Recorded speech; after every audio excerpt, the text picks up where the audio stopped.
Oleh karena itu, dalam kesempatan ini saya membawakan 10 kata. InsyaAllah ada positif, ada juga negatif, tapi saya mulai dengan negatifnya, khususnya sama anak kita. Karena dalam pendidikan sangat luar biasa perhatian Islam dalam pendidikan. Islam sangat memperhatikan pendidikan anak kita, sistem pendidikan anak kita, perhatian kepada anak kita. Karena ini semuanya pengaruh, semuanya pengaruh. Ucapan kita, berlaku kita di hadapan anak kita. 10 kata yang merusakkan perasaan dan hati anak kita. Yang pertama, kita suka mencaci maki anak kita.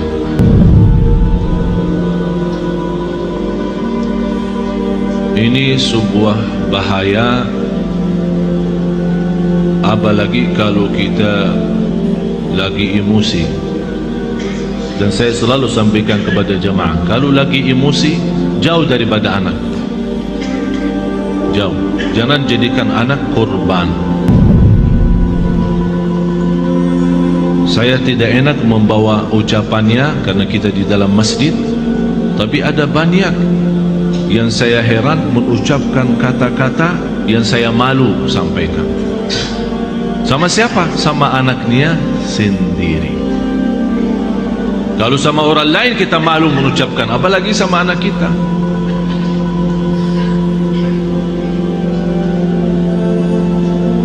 Jadi salah satu kata yang pertama dari 10 adalah caci maki. Yang kedua, kita menghina anak kita. Bagaimana menghina anak kita? Di depan kawan-kawannya. Kalau dia bersama kawan-kawannya di dalam kelas atau di sekolah, kita datang jemput atau hantar, tapi kita suka menghina anak kita di hadapan mereka.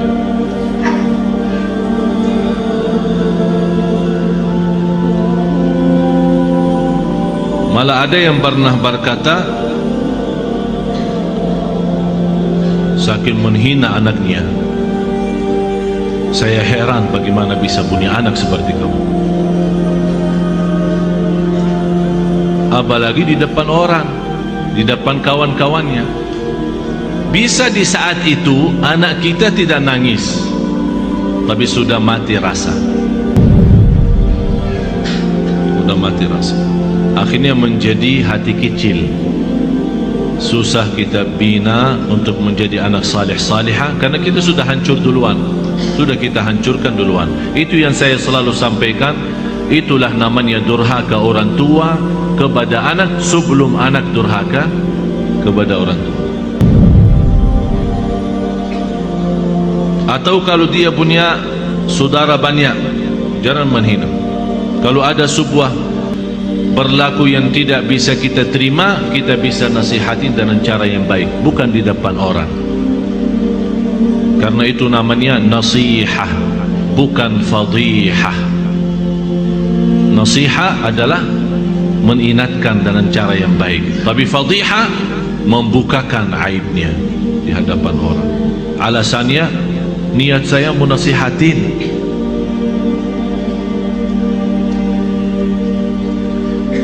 Yang ketiga, selalu kita suka membawa bandingannya dia sama orang lain. Ini lihat, abang kamu jauh lebih pintar. Ini lihat, anak itu luar biasa. Kamu tidak bisa seperti mereka. Itu tidak bahaya itu. Ini mengakibatkan apa? Kecil hati. Yang kedua, benci sama orang itu. Akan menimbulkan rasa benci. Jadi akan selalu berlawan. Di mana ketemu kalau diajak main tidak mau sama. Karena kenapa? Karena kita selalu bandingkan ini A sama B. Apalagi kalau dia punya adik-adik yang lain. Coba adik kamu, abang kamu, kakak kamu, pintar bacaannya, pintar najinya, pintar salatnya. Kamu apa sih? Ini mohon maaf, ini bukan sering terjadi, malah saya sendiri mendengar di hadapan saya ibu yang membawa 3 anak, yang dinyakiti perasaannya 1.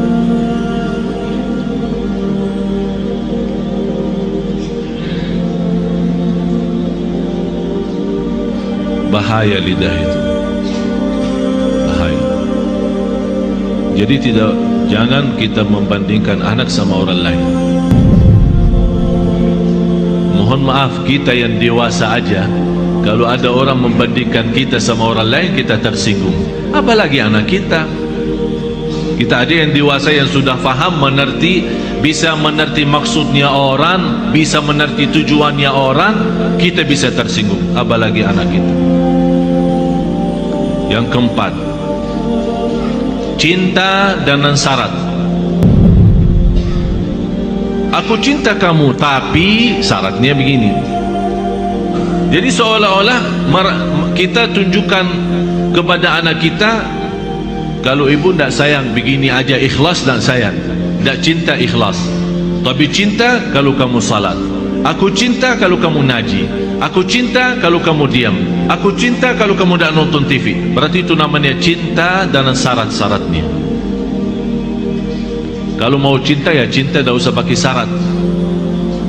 Tidak usah pakai syarat-syaratan. Ini anak kita. Mau cinta ya cinta.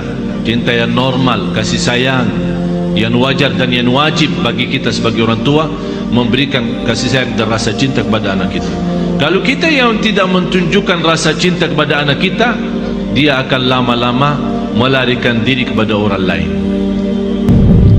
Memang mohon maaf Bapak Ibu, bisa anak kita karena dia kecil tidak mengerti menyampaikan perasaannya, tapi dia mampu menyampaikan perasaannya dari hal berlakunya. Begitu dia melihat seorang yang memberikan perhatian dan kasih sayang, biarpun orang itu bukan keluarganya, orang jauh, begitu dia ketemu orangnya, dia malah lari, belok orang itu. Sepertinya kehilangan rasa sayang di rumahnya. Dan banyak saya perhatiin anak-anak yang datang kepada saya begitu melihat anaknya sambil peluk dan cium saya bilang dalam hati saya, kasihan, kehilangan rasa cinta dan sayang dalam rumahnya. Yang kelima, kita menyampaikan kepada anak kita info-info atau informasi yang salah. Maksudnya apa informasi yang salah? Laki-laki tidak boleh nangis. Siapa yang bilang? Bapak-bapak nangis enggak? Nangis kan? Berarti salah kita berkata sama anak kita, kalau laki-laki tidak boleh nangis. Siapa yang bilang? Biarin dia nangis. Kalau dia nangis, ayo nangis lagi sayang. Bukan laki-laki tidak boleh nangis. Itu membuat apa? Mengakibatkan sakit jiwa. Karena setiap dia mau nangis, dia bertahan. Alasannya informasi yang salah, laki-laki tidak boleh nangis. Akhirnya dia tahan-tahan, menjadi beban, lama-lama sakit jiwa. Betul, ini betul. Jangan dianggap tidak terlalu. Terlalu.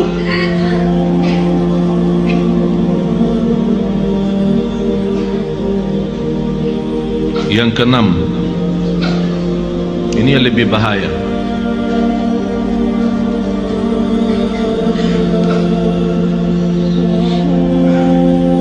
Kita selalu memberikan ancaman. Ayo makan habisin, kalau tidak datang hantu.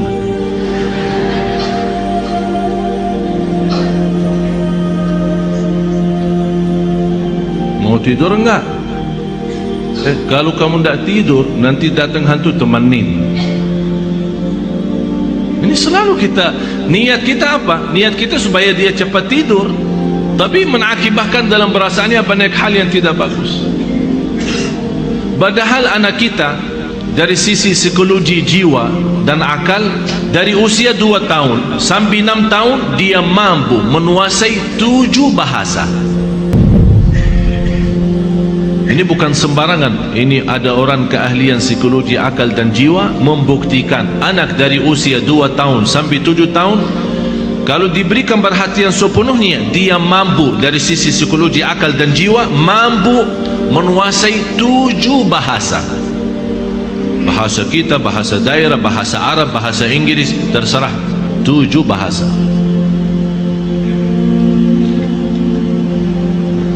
Tapi kenapa kita sia-siakan kesempatan ini yang masih luar biasa? Kenapa kita siakan?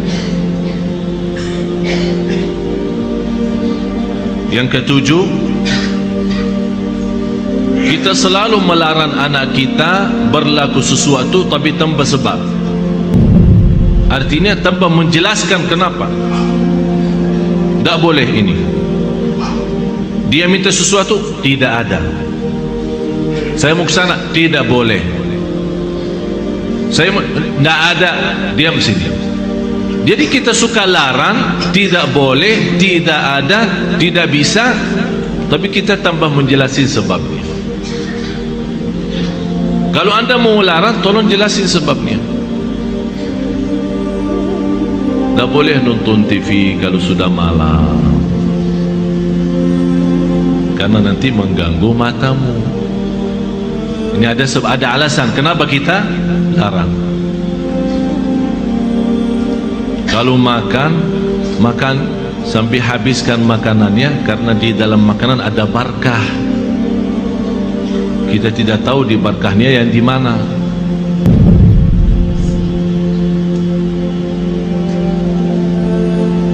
Jangan nonton TV, ayo sana tidur. Ibunya megang remote, teng teng teng.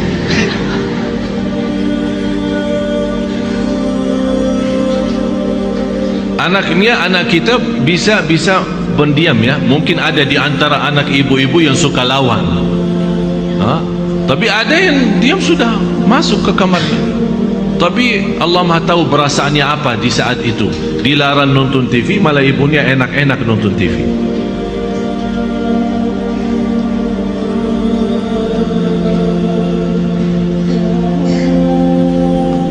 Banyak hal Bapak Ibu yang perlu kita perbaiki, banyak. Kalau kita memang ingin bukan hanya doa mengharapkan anak saleh salihah, tapi ada contoh baik, ucapan yang baik. Yang ke-8,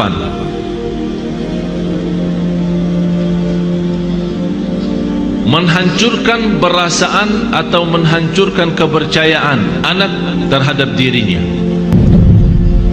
Kamu bodoh selama-lamanya, tak bakal jadi pintar. Astaghfirullahaladzim, ada orang sejahat itu. Jadi walaupun dia sudah ada niat untuk berikhtiar, berusaha, kita sudah habis-habisan, tak ada. Memang kamu diciptakan oleh Allah bodoh seperti ini.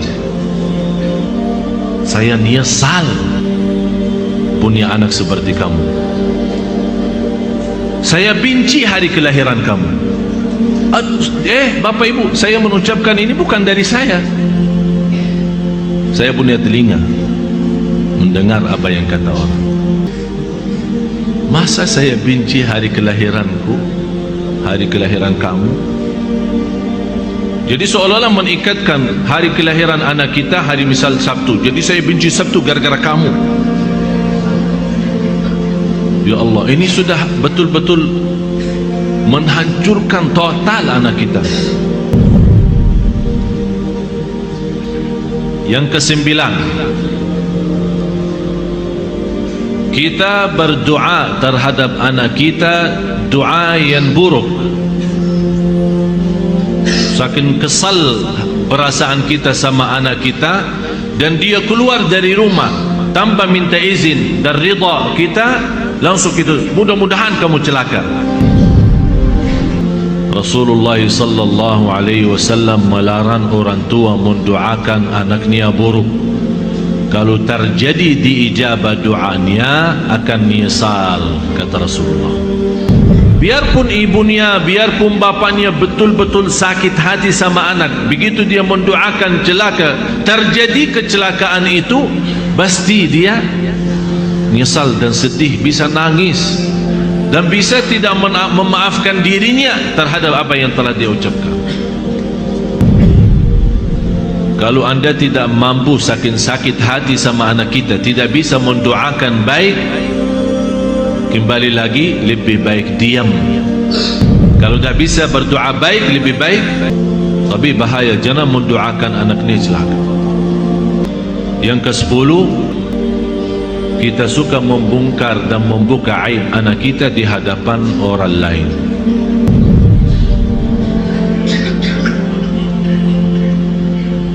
Ini anakku dah ada malunya, kalau tidur suka kencing di atas tempat tidurnya, suka buang air di tempat tidur. Capek aku setiap hari bersihin tempat tidurnya karena bekas kencingnya. Ini kan dicerita sama kawan-kawannya di sekolah. Apa yang akan terjadi? Kawan-kawannya apa? Senang atau gimana? Kesempatan kan? Setiap dia tanda Astaghfirullahaladzim. Kita istighfar.